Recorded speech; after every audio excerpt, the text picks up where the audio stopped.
Next, we have a Theotokos, or virgin and child. This is an image of the mother of God, usually as the mother. So in other words, she's usually holding an infant or at least young child in the form of Jesus.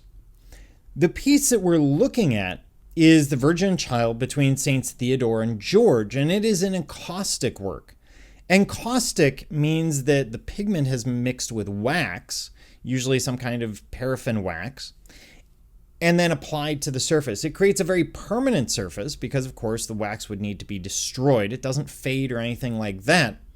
And we do see traces of this going back to classical painting. The Greeks used it, the Romans used it. We saw it in the Fayum mummies, for example. And this is one of the oldest surviving examples of a Theotokos, but also of this encaustic work in the Byzantine tradition. It was found in a remote location on the Sinai Peninsula, which helped preserve it from destruction. Of course, it's out in the middle of the desert. Also, it's away from all of the conflict. And this is meant to be an intercessory figure once again, so it helps you focus on the idea of the Virgin Mary. But I'd like to point out a couple of things as we look at it.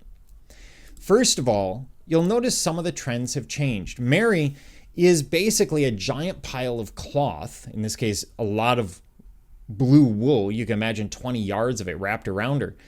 And only the hands, feet, and face are depicted. This is because they wanted to make Mary more of a spiritual figure. They wanted to make sure that you weren't looking at Mary the wrong way, as it were.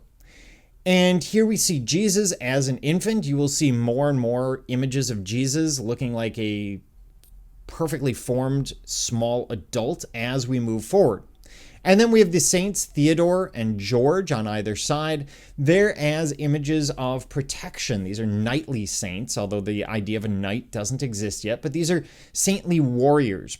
So people who are willing to put their life on the line to protect the ideas of Christianity. And then two angels above, giving us the idea of someone who is, or an image that is divine, that this is not just a woman and child. The halos help with that as well. And the whole piece together helps to, again, focus that prayer in the right direction, because people were concerned that maybe they weren't praying directly to Mary. Maybe they needed more focus to get their prayer through. And you could imagine how people might come to this idea.